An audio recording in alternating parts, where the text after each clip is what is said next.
우리들이 예배마다 하나님께 드리는 찬송가를 묵상하고 음미해 보면 참으로 은혜가 됩니다. 그 이유는 찬송가는 단순한 악보가 아니고 노래가 아니고 그 찬송가 속에는 살아계신 하나님을 인격적으로 만나고 감사하고 또 감동 가운데서 그러한 신앙 고백의 곡조를 입힌 것이 찬송입니다. 그러므로 찬송을 들을 때마다 우리가 마음이 뜨겁고 나의 주, 나의 노래, 나의 찬송을 우리가 기억하게 되는 것입니다. 찬송가 382장 너 근심 걱정 말아라. 그 찬양의 배경을 보니까 그 찬양을 작곡하시고 작사하신 분이 마틴 목사님 부부예요. 마틴 목사님과 그 아들이 어느 날 뉴욕에 있는 성경학교를 방문하게 되었고 뉴욕에서 좀 떨어진 교회에서 설교를 하기로 일정이 다 잡혀 있었습니다. 그런데 갑자기 아내가 통증을 호소하면서 땀을 삐질삐질 흘리고 너무 고통스러워 하는 것입니다. 그래서 목사님은 판단하기에 내가 이렇게 아픈 아내를 놔두고 가서 설교를 할 수가 없겠다 싶어서 전화기 수화기를 드는 순간 옆에 있던 아들이 그 모습을 지켜보고 이야기하는 거예요. 아빠, 만약에 아빠가 그 교회에 가서 설교하는 것이 하나님의 뜻 가운데 있다면, 하나님의 뜻이라면 하나님이 엄마를 지켜주실 거예요. 그러니 걱정하지 마시고 다녀오세요. 그러는 거예요. 그 아이가 그런 이야기를 하니까 목사님이 힘을 얻고 하나님께 맡기고 가서 그 교회에 가서 설교를 하게 됩니다. 집에 있던 아내도 이러한 아들의 고백과 남편의 그러한 결단을 보고 하나님께서 나를 지켜주시리라, 하나님께서 나를 지켜주시리라, 아멘 아멘 하면서 찬양하며 고백하고 기도하고 나아가는데 정말 통증이 점점 사라지고 열이 내리고 너무너무 감사한 하나님의 손길을 체험하게 된 것입니다. 무사히 다 설교를 마치고 집에 돌아오니까 아내가 시 한 편을 써서 건네줍니다. 그 시의 내용이 이런 내용이에요. 하나님께서 널 지켜주시리 매일매일 그리고 마지막까지 그분이 널 지켜주시리 하나님께서 널 지켜주시리. 이 시를 계속 반복하는 가운데 자연스럽게 거기에 곡을 입혀서 나온 찬송이 382장 너 근심 걱정 말아라 입니다. 이렇게 찬양은 그 속에 신앙 고백이 있고 그 신앙 고백이 우리의 신앙 고백이 될 때 나의 주, 나의 찬양, 나의 노래가 될 줄 믿습니다. 오늘은 종료주일이에요. 종료주일이 왜 종료주일인가? 예수님께서 이 땅에 오셨을 때에 예루살렘에 올라갈 일이 있으면 예루살렘에 가서 숙소를 정하고 머물지 못하셨어요. 오늘날에도 예루살렘에 집이 있다? 상당히 큰 부자죠. 그곳에 집을 살 수가 없고 숙소를 마련할 수 없습니다. 그래서 예수님께서 예루살렘에 가실 적마다 어떻게 합니까? 예루살렘 건너편 감람산 너머에 있는 베다니 마을에서 머무셨던 거예요. 거기는 또 누가 있습니까? 예수님의 열렬 팬이었던 예수님이 오늘날 말하면 아이돌이셨을 것 같아요. 거기 가면 마리아와 마르다와 나사로가 예수님을 영접하고 환영하고 환대합니다. 그곳에서 머물고 그리고 예루살렘에 올라갈 일이 있으면 잠시 가서 일을 보시다가 잠을 주무실 때는 베다니로 오셨던 것입니다. 종료주일에 예수님은 베다니에서 그 건너편에 있었던 또 작은 마을이었던 벳바게에 나귀가 두 제자를 보내서 나귀를 가지고 와라. 주인이 왜 가지고 갑니까? 주가 쓰시겠다. 그래서 그 나귀를 가지고 와서 예수님은 나귀를 타시고 감람산 꼭대기에 있었던 베다니 마을부터 출발하여 내려옵니다. 그때에 수많은 무리들이 자신의 겉옷을 벗어서 길에다가 왕의 대로를 만들고 나무를 꺾어다가 길에다가 펴고 가지를 흔들며 앞서가며 뒤에 서며 호산나 호산나 다윗의 자손으로 오시는 이여 가장 높은 곳에서 호산나 이스라엘의 왕이여 호산나 호산나 이렇게 찬양했기 때문에 그것을 종료주일이라고 말하는 것입니다. 호산나라고 하는 것은 히브리어인데 야샤라고 하는 말과 나라고 하는 말이 합해진 것입니다. 야샤라고 하는 것은 구원하소서라는 뜻이고 나라고 하는 것은 원컨대라는 뜻입니다. 그러므로 원컨대 주여 구원하소서 이렇게 부른 찬양이 호산나 찬송입니다. 수많은 무리가 앞서가며 뒤에 따르며 종려나무 가지를 흔들며 나귀를 타고 오르시는 예수님을 찬양했을 때 그 찬양이 얼마나 웅장했을까요? 그런데 과연 우리는 여기서 한 가지 질문을 하게 됩니다. 정말 그 수많은 무리들이 예수님을 찬양할 때, 호산나 찬양할 때 그것이 진정 나의 노래, 나의 찬송, 나의 고백이 되었을까? 저는 아니라고 봐요. 그들의 주, 그들의 노래, 그들의 찬양이 되었던 것이죠. 왜 그렇습니까? 성경을 좀 살펴보세요. 종료주일입니다. 오늘이 주일이에요. 예수님이 예루살렘으로 나귀를 타고 오르셨고 목요일에 제자들과 함께 유월절 만찬을 보내셨고 금요일에 십자가에서 죽으셨습니다. 그때 빌라도가 예수님을 재판하면서 그 어떤 죄도 찾지 못해가지고 유월절 명절을 맞이해서 예수님을 이렇게 방면하려고 풀어주려고 했는데 그 많은 군중들이 뭐라고 합니까?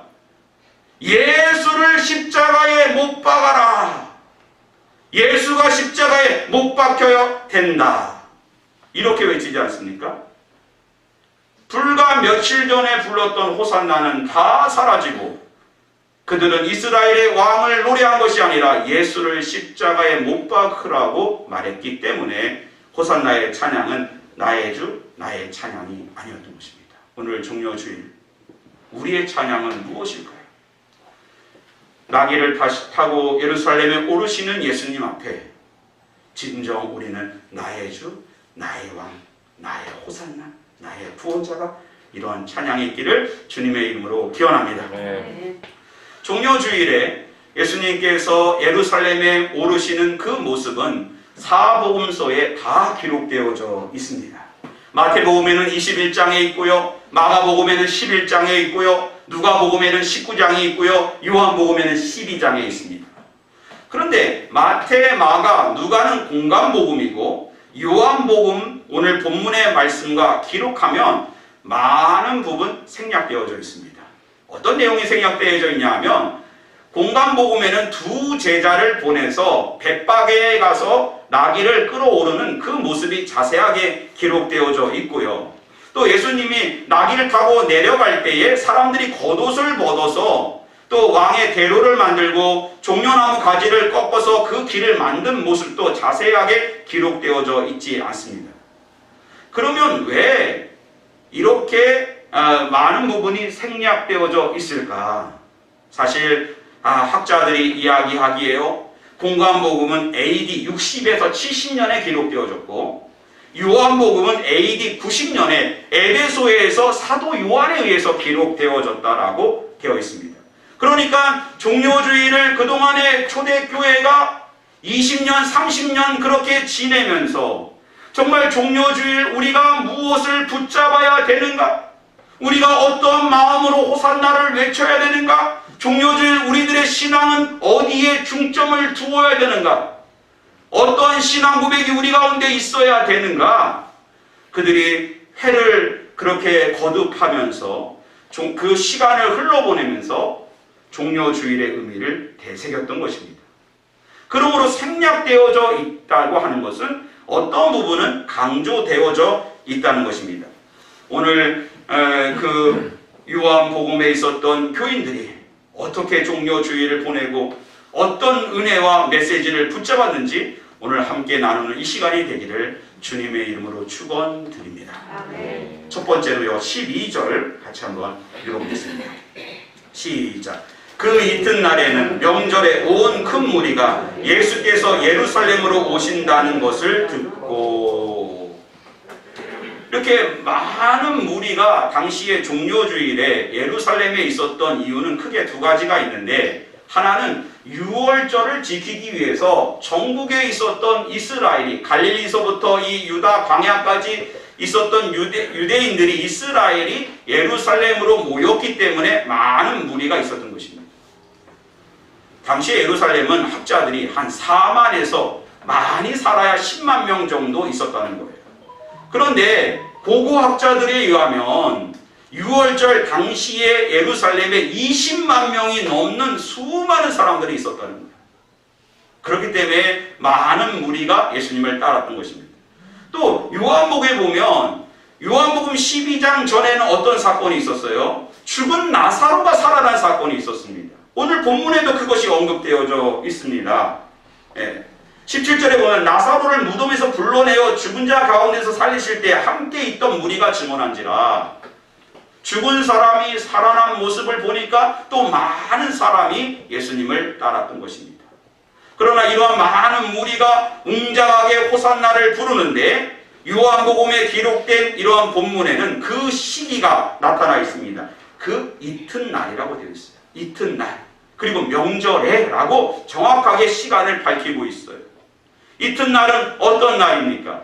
바로 마리아가 나드 한 근을 깨어서 예수님에게 부었을 때에, 가룟 유다가 왜 그것을 예수님에게 붓느냐? 그것을 팔면 300데나리온하게 가난한 사람에게 나눠주면 될 것을 왜 파느냐? 그때에 예수님이 놔둬라. 이 여인은 나의 장례를 준비했다. 도유사건이 예수님의 장례를 준비한 것이라고 밝히고 있습니다.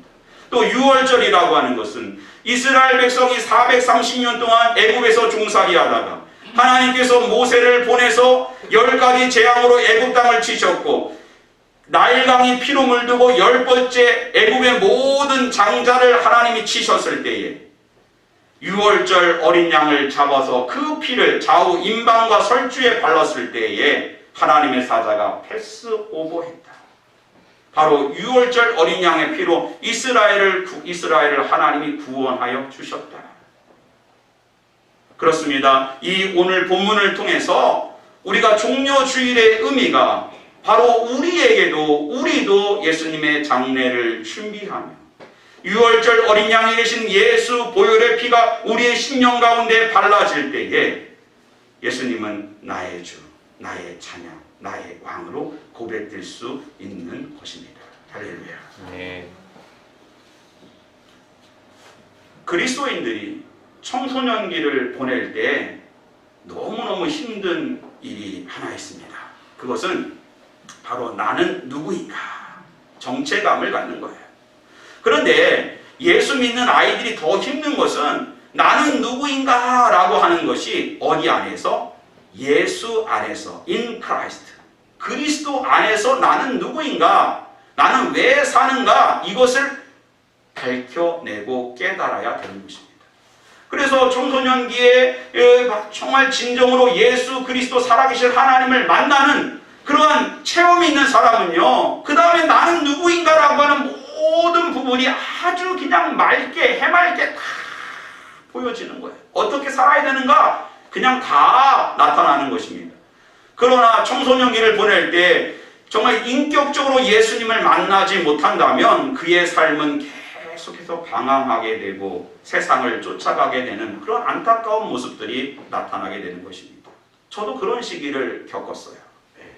근데 우연히 제가 어떤 목사님의 간증을 들었는데, 그 목사님도 중학교 2학년 때 정말 하나님은 살아계신가 이러한 질문을 하게 되고, 나는 누구인가 이러한 질문 가운데 중학교 2학년 중2병이 무섭잖아요. 그럴 때 이제 골방에 혼자 방에 들어가서 문을 잠그고 내가 오늘 예수님을 만나야겠다. 그 어떻게 하면 만날 수 있을까 생각해낸 방법이 옛날 찬송이에요. 예전 찬송가 1장부터 558장까지 만복의 근원 하나님부터 558장 7번 아멘까지 쭉 부르는 거예요.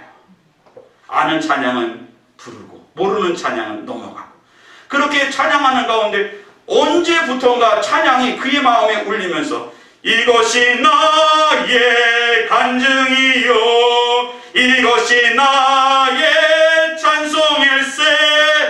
정말 찬양이 나의 찬양, 나의 고백, 나의 왕, 나의 주가 고백되어지더랍니다. 그러면서 558장 부를 때는 7번 아멘이 아멘 아멘 아멘이 되더라는 것입니다. 사랑하는 성도 여러분, 종료주일 나귀를 타고 오르신 예수 그리스도를 뜨겁게 만날 때 살아계신 하나님을 우리가 고백하며 주님의 보혈이 우리의 심령 가운데 발라질 때 나의 호산나, 나의 주, 나의 왕 찬양하게 될 줄 믿습니다. 두 번째로는요, 15절 말씀입니다. 같이 한번 읽겠습니다. 시작. 이는 기록된 바 시온 따라 두려워하지 말라. 보라 너희 왕이 나귀 새끼를 타고 오신다 함과 같더라. 이 말씀은요, 여기 기억이라고 달려있고 그 밑에 각주가 되어 있는데 스가랴 9장 9절이라고 되어 있어요. 그러니까 이 말씀은 구약에 있는 스가랴 선지자가 이미 예언한 말씀입니다. 스가랴 9장 9절에 보면 시온에 따라 크게 기뻐할지어다 예루살렘에 따라 즐거이 부를지어다 보라 내 왕이 네게 임하시나니 그는 공의로우시며 구원을 베푸시며 겸손하여 나귀를 타시나니 나귀의 작은 것 곧 나귀 새끼니라. 이것을 마태복음에서 이렇게 언급되었습니다. 시온 딸에게 이르기를 내 왕이 내게 임하나니 그는 겸손하여 나귀 곧 멍에 매는 짐승의 새끼를 탔도다 하라 하였느니라. 뭐가 없어요? 두려워하지 말라가 없습니다. 두려워하지 말라. 그러니까 그만큼 초대교회 마태복음, 마가복음, 누가복음이 기록될 당시보다 요한복음이 기록될 당시에 더 많은 박해와 고난이 있었다는 거예요. 이때 공의 크게 기뻐할지어다 나는 예수 믿는 사람입니다 라고 선포하는 것이 얼마나 큰 위기 가운데 자신을 밀어놓는 일인지 그 상황을 설명해주고 있는 거예요. 그럼 어떤 일이 있었을까요? AD 70년 예루살렘 성전이 그렇게 서 있을 때에는 유대인이나 그리스도인들이나 함께 성전에 가서 어울리고 함께 신앙생활하고 회당에서도 함께 예배를 드렸습니다. 근데 예루살렘 성전이 무너지고 나니까 그리스도인들은 기독교인들은 어떻게 했느냐? 예수님의 명령을 받아서 오직 성령이 너희에게 임하시면 예루살렘과 유대와 사마리아 땅끝까지 내 증인이 되리라. 땅끝까지 증인되리라 라고는 주님의 말씀을 붙잡고 예루살렘을 떠났습니다. 그리고 유다인들은 오히려 예루살렘으로 모여들었습니다. 그때부터 갈등이 더 심해지고 회당 기도문에 그리스도인들은 우리와 다른 이단이라고 그들을 저주하는 기도문을 그 안에 삽입했던 것입니다. 그리고 AD 90년에 어떤 일이 있었습니까? 로마 황제가 바로 그렇게 자신을 정말 신이라고, 이 도미티아누스가 자신을 신이라고 그렇게 말했고 유일신만 믿는 기독교인을 심하게 박해하고 죽이고 핍박했던 것입니다.